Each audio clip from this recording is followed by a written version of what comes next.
اور بچوں کو کیا کہہ رہے ہیں؟ ارے میرے بچوں، تم دودھ بھی پیتے ہو، اس میں شہد بھی ملاتے ہو، دودھ کا خرچ الگ ہوتا ہے، شہد کا خرچ الگ ہوتا ہے، ارے خرچہ اتنا کرو گے تو کیسا چلے گا؟ اب یہ باہر کھڑے کھڑے سوچنے لگے، مجھے تو عثمان کے پاس بھیجا اور یہ تو اپنے بچوں کے ساتھ میں ڈانٹ رہے، اور کس کے واسطے ڈانٹ رہے؟ دودھ کے واسطے ڈانٹ رہے، شہد کے واسطے ڈانٹ رہے۔ لیکن انہوں نے ہمت کی، حضرت عثمان کا دروازہ کھٹکھٹایا۔ بھائی سب سننا، جیسے حضرت عثمان نے دروازہ کھولا، کہا کیا ہوا؟ انہوں نے کہا السلام علیکم، میں سیریا کا رہنے والا، ملک شام کا رہنے والا، قرضے میں ڈوبا ہوا ہوں اور میرے پاس کھانے کو کچھ نہیں ہے اور میں نیا کاروبار شروع کرنا چاہتا، میں بھکاری بن کر نہیں آیا، لیکن آپ میری مدد کر دو گے تو بہت اچھا ہوگا۔ حضرت عثمان نے کہا آؤ میرے گھر میں آؤ، گھر میں بٹھایا اور بٹھانے کے بعد کہا اپنے بیٹے کو کہا، ارے ایک بیٹے کو کہا ذرا دودھ کا پیالہ لے کر آؤ، دوسرے بیٹے کو کہا شہد لے کر آؤ، تیسرے بیٹے کو کہا کہ کھجور لے کر آؤ۔ یہ سوچنے لگے کہ اپنے بیٹے کو ڈانٹ رہے تو میرے کو دودھ بھی پلا رہے، شہد بھی دے رہے اور کھجور بھی دے رہے۔ اب سننا، حضرت عثمان رضی اللہ تعالیٰ عنہ نے تھوڑی دیر میں ایک اونٹ تیار کیا اور اونٹ پر اتنا سامان، کپڑے، برتن، اناج، غلہ اور ساتھ میں 6000 درہم دیے۔ کتنے درہم دیے؟ تو ان کی زبان سے نکلا کہ میرے کو تو 3000 کی ضرورت تھی، 3000 دینار کی ضرورت تھی، آپ نے تو 6000 دینار دے دیے۔ تو حضرت عثمان نے کہا جاؤ لے کر جاؤ، آئندہ ضرورت پڑے تو واپس عثمان کے پاس آ جانا۔ اب مجھے جو بات بتانی وہ سنو، میں نے یہ واقعہ کیوں سنایا؟ جب وہ جانے لگے تو حضرت عثمان نے کہا کہ جا رہے ہو؟ تو انہوں نے کہا بہت بہت شکریہ، میرے کو تو مل گیا، کپڑے بھی مل گئے، برتن بھی مل گیا، اناج بھی مل گیا، سواری بھی مل گئی اور میرے کو 6000 دینار بھی مل گئے، میرے کو تو سب مل گیا، میں جا رہا ہوں اور آپ کا بہت بہت شکریہ۔ تو حضرت عثمان کہتے ہیں میرا شکریہ مت ادا کرو، ابو بکر کا شکریہ ادا کرو جنہوں نے تمہیں یہاں بھیجا ہے۔ تو انہوں نے کہا میں نے تو آپ کو کہا بھی نہیں کہ حضرت ابو بکر نے بھیجا ہے، آپ کو کیسے معلوم؟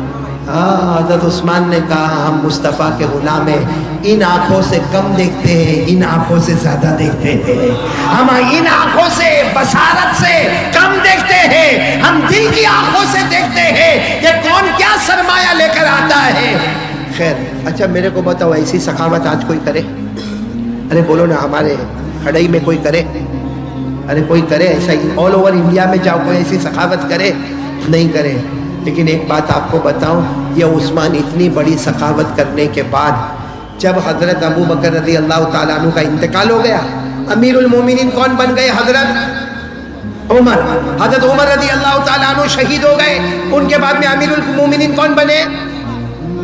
بہت پیسہ، بہت مال دولت۔ ارے جب حضرت ابو بکر کے زمانے میں حضرت عثمان کے پاس اتنا مال و دولت تھا، اب تو حضرت عثمان خود امیر المومنین بنے ہیں، سارا بیت المال ان کے پاس میں ہے، ساری زمین کی دولت ان کے پاس میں ہے۔ لیکن یہی حضرت عثمان پورا مجمع سن لو، رات کے سناٹے میں قبرستان جاتے تھے۔ بولو کہاں پر جاتے تھے؟ اور جا کے اتنا روتے تھے، اتنا روتے تھے، آپ کی داڑھی مبارک سے آنسو کے قطرے ٹپکتے تھے۔ اور ایک دن نہیں، ہر رات کو جب پورے مدینے میں سناٹا ہو گیا، حضرت عثمان چپ چاپ اپنے گھر سے نکلتے، قبرستان جاتے اور قبرستان میں داخل ہو کر اتنا روتے کہ آپ کی داڑھی مبارک سے آنسو کے قطرے ٹپکتے۔ ایک مرتبہ تو کسی نے قبرستان میں ان کو پوچھا کہ عثمان آپ کے سامنے جنت کا تذکیر آتا ہے، آپ اتنا نہیں روتے؟ آپ کے سامنے جہنم کا ہولناک آتا ہے، آپ اتنا نہیں روتے، لیکن قبرستان میں آ کے آپ کیوں روتے؟ سنو پورا مجمع سنو، حضرت عثمان روئے اور روتے روتے فرمایا میں نے میرے نبی صلی اللہ علیہ وسلم کو کہتے ہوئے سنا کہ قبر آخرت کی منزلوں میں پہلی منزل ہے۔ بولو قبر آخرت کی منزلوں میں۔ اور حضرت عثمان نے روتے روتے کہا میرے نبی نے فرمایا کوئی اس میں بچ گیا، ہر منزل میں بچ گیا، لیکن کوئی اس میں پکڑا گیا، ہر منزل میں پکڑاتا جائے گا، ہر منزل میں پکڑاتا جائے گا۔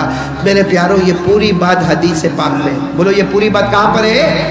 میں آپ کو حدیث سناتا ہوں۔ کان عثمان رضی اللہ تعالی عنہ اذا وقف على قبر بكى حتى تبل لحيته فقيل له تذكر الجنة والنار فلا تبكي وتبكي من هذا فقال عثمان رضی اللہ تعالی عنہ سمعت رسول اللہ صلی اللہ علیہ وسلم يقول ان القبر اول منزل من منازل الاخرة فإن نجا منه فما بعده ايسر منه وإن لم ينج منه فما بعده اشد منه حضرت عثمان فرماتے میرے نبی نے فرمایا قبر آخرت کی منزلوں میں پہلی منزل. پورا مجمع بولے جو اس میں بچ گیا, بولو جو اس میں بچ گیا وہ قیامت کی ہر منزل میں, اور جو اس میں پکڑا گیا. چلو کون کون چاہتا ہے کہ قبر میں بچنا ہے اللہ کے عذاب سے؟ بس آخری بات, قبر میں جانا ہے کہ نہیں جانا؟ نہیں, پورا مجمع بولے بھائی جانا کہ نہیں جانا؟ میرے کو بھی جانا ہے, آپ کو بھی جانا, میرے کو بھی مرنا, آپ کو بھی مرنا. ارے میرے پیارو, غسل کا پانی میرا بھی اور آپ کا بھی تیار ہوگا, کفن کا کپڑا میرا اور آپ کا دونوں کا تیار ہوگا. ہم سب کو جنازہ ہمارا اٹھے گا, اور جب ہمارا جنازہ اٹھے گا ہمارے گھر والے روئیں گے, اور ہمیں قبرستان لے جایا جائے گا, اور قبر کی اندھیری رات میں ہمیں قبر کے اندر اتار دیا جائے گا. سب کو جانا ہے نا قبر میں. اب کون کون چاہتا ہے کہ قبر کے عذاب سے بچنا ہے؟ ایک کام, اللہ کی قسم, ادھر دیکھو 5 منٹ, ایک کام کے لیے تیار ہو جاؤ. میں اللہ کی قسم سارے علماء کے بیچ میں کھاتا ہوں, ایک کام کر لو, قبر کا عذاب تو دور کی بات, قبر میں آگ کا دھواں بھی ہمارے قریب نہیں آئے گا. بلکہ میں قسم کھاتا ہوں اللہ ہماری قبر کو جنت کا باغ بنائے گا. بولو انشاءاللہ, آمین بولو. اللہ ہماری قبر میں جنت کی خوشبوئیں لائے گا. بولو آمین. اللہ ہمارے قبر میں جنت کا بچھونا بچھائے گا. بولو آمین. اللہ ہمارے قبر کو جنت کے باغوں میں سے ایک باغ بنا دے گا. بولو آمین. ایک کام کرنا پڑے گا, کھڑے والوں اگر آپ تیار ہو تو میں آگے بولوں, کرو گے انشاءاللہ؟ کیونکہ ہمارے نبی کا وعدہ ہے کہ قبر کا عذاب نہیں ہوگا اگر یہ کام کرو گے. تو کون کون تیار ہے؟ ہاتھ اوپر کرے بھائی. تیار ہے تو ہاتھ اوپر رکھے, بولو انشاءاللہ. نہیں, میں بات ختم کر رہا ہوں, بولو انشاءاللہ. آواز نہیں آ رہی, بولو انشاءاللہ. کل کی فجر بولو انشاءاللہ. موت کی شام بولو انشاءاللہ. ہماری نماز قضا نہیں ہوگی, بولو ہماری نماز. اور اللہ کی قسم ہمارے نبی کا وعدہ ہے جو نمازی ہوگا اللہ اس کی قبر کو جنت کا باغ بنا دے گا. بولو انشاءاللہ. پڑھیں گے, نماز پڑھیں گے انشاءاللہ. ہاتھ نیچے رکھو, آخری بات سن لو, ہر نمازی جنتی ہے. پڑھیں گے, بولو پڑھیں گے نماز. یہاں بہت سارے بیٹھے ہیں جو نہیں پڑھتے نماز, لیکن آج کھڑے والے اور جہاں جہاں سے لوگ آئے ہیں, آج سب لوگ ایک پکا ارادہ کریں کہ ایک مرد مومن, ہمارے مومن کی زبان اتنی پکی زبان ہے, پہاڑ اپنی جگہ سے ہٹے گا لیکن مومن کی زبان اپنی جگہ سے نہیں ہٹے گی. آج پکا وعدہ کرو کہ انشاءاللہ موت تک ہماری نماز قضا نہیں ہوگی انشاءاللہ. اور میں ایک آخری بات بتا دوں جو آپ سب لوگ میرے ساتھ میں بولیں گے, ہر نمازی جنتی ہوتا ہے. بولو ہر نمازی. آواز نہیں آ رہی ہے, بولو ہر نمازی. قرآن میں لکھا, میرے ساتھ میں پڑھو, اللہ نے فرمایا والذین هم علی صلاتهم یحافظون اولئک فی جنات مکرمون. اللہ تعالیٰ فرماتے پیارے پیارے میرے بندے 5 وقت نماز کی پابندی کرے. اللہ فرماتا تم زمین پہ نماز پڑھتے جاؤ گے, آسمانوں پہ جنت کے فیصلے ہوتے جائیں گے. پھر بولو ہر نمازی. اب ساتھ میں یہ بھی بول دو, بے نمازی. اللہ میری اور آپ کی حفاظت فرمائے. پڑھیں گے نا نماز, پڑھیں گے نا انشاءاللہ. آپ کو معلوم ہے بے نمازی کو جو جہنم میں ڈالیں گے نا, میں نے پہلے بھی کلکتہ میں سنایا تھا, سب سے خطرناک جہنم میں بے نمازی جائے گا. ایک کھڑے والوں سنو, جس جہنم میں ابو جہل جائے گا, جس جہنم میں قارون جائے گا, جس جہنم میں فرعون جائے گا, جس جہنم میں حامان جائے گا, ہمارے نبی فرماتے اللہ کی قسم میری امت کا بے نمازی بھی اسی جہنم میں جائے گا. اس لیے میرے پیاروں سب لوگ ارادہ کرو, نماز پڑھیں گے نا انشاءاللہ. نہیں بولو پڑھیں گے انشاءاللہ. تو ٹوٹل 3 باتوں کی جگہ زیادہ باتیں ہو گئی, وہ سب باتوں کو ہم یاد کریں گے. سب سے پہلی بات, بھروسہ کس پر کرنا؟ ڈرنا تو کس سے ڈرنا؟ یقین کس پہ بنانا؟ اللہ پہ. اور موبائل سے گندی چیزوں کو ڈیلیٹ کر دینا.